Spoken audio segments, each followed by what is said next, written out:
স্থিরতা স্থিরতা জীবনের সাফল্যের গোপন রহস্য।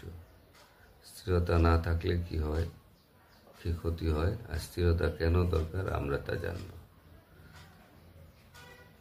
আসসালামু আলাইকুম। স্থিরতা ধারণাটা কি? আসলে স্থিরতা হলো যে মন এবং আবেগের মধ্যে যে একটা সম্পর্ক, সেটারে নিয়ন্ত্রণ করা এবং আপনার যে কোনো সিদ্ধান্ত নিতে ধীর স্থির হয়ে নিতে হবে। স্থিরতা হলো যে আপনি হঠাৎ করে তাড়াহুড়া না করে যে কোনো বিষয়ে সিদ্ধান্ত নেবেন। তো হযরত মুহাম্মদ সাল্লাল্লাহু আলাইহি সাল্লাম বলেছেন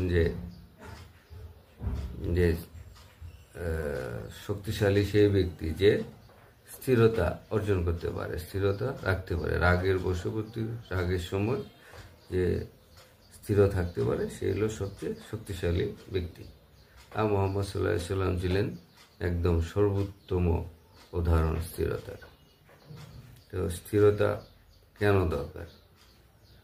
স্থিরতা না থাকলে আপনার কি হবে? স্থিরতা দরকার এই কারণে যে যে কোনো সিদ্ধান্ত নিতে একটু সময় নিয়ে আলাপ আলোচনা করে সিদ্ধান্ত নিতে হয়।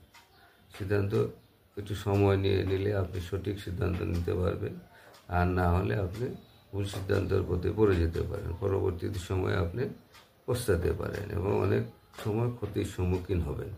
আর স্থিরভাবে সিদ্ধান্ত না নিলে পারিবারিকভাবে অসুবিধা হয়, সামাজিক বন্ধন ক্ষীণ হয়, তারপরে আপনি ভালো নেতৃত্ব দিতে পারবেন না।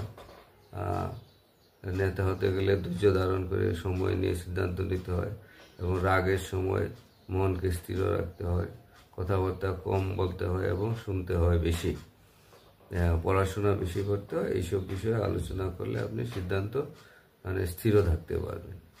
আর স্থিরতা অর্জনের প্রধান উপায় হলো নামাজ পড়া, ধ্যান করা, গভীর শ্বাস প্রশ্বাস নেওয়া, সময় নিয়ে কথা বলা, সময় নিয়ে সিদ্ধান্ত নেওয়া, তাড়াহুড়া না করা এবং সবসময় ভালো ভালো বই পড়া, মুহাম্মদ সাল্লাল্লাহু আলাইহি সাল্লামের জীবনী পড়া, কোরআন শরীফ পড়া, নামাজ পড়া, এসব বিষয়ে করলে অবশ্যই আপনি স্থিরতা অর্জন করতে পারবেন। আর স্থিরতা অর্জনের জন্য আপনাকে প্রচুর পরিশ্রম করতে হবে এবং ধৈর্য ধারণ করতে হবে।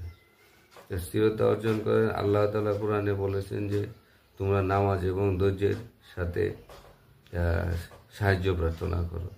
আর স্থিরতা হলো ধৈর্য এবং সবরের চূড়ান্ত পর্যায়। আর এই পর্যায়ে উপনীত হতে পারলে নিশ্চিত আপনি জীবনে অনেক সফলতা পাবেন। এই সফলতার জন্য স্থিরতা জরুরি এবং স্থিরতার জন্য নামাজ এবং আল্লাহর উপর ভরসা রাখা জরুরি। তো আমরা সবাই স্থিরতা অর্জনের চেষ্টা করব এবং আল্লাহর উপর ভরসা রাখবো। আমাদের এই ভিডিওটি যদি ভালো লাগে তাহলে আপনি লাইক করতে পারেন, শেয়ার করেন অথবা কমেন্ট করে জানাতে পারেন উন্নতির জন্য। আমরা ভবিষ্যতে আপনাদের সাথে দেখা হবে। আসসালামু আলাইকুম।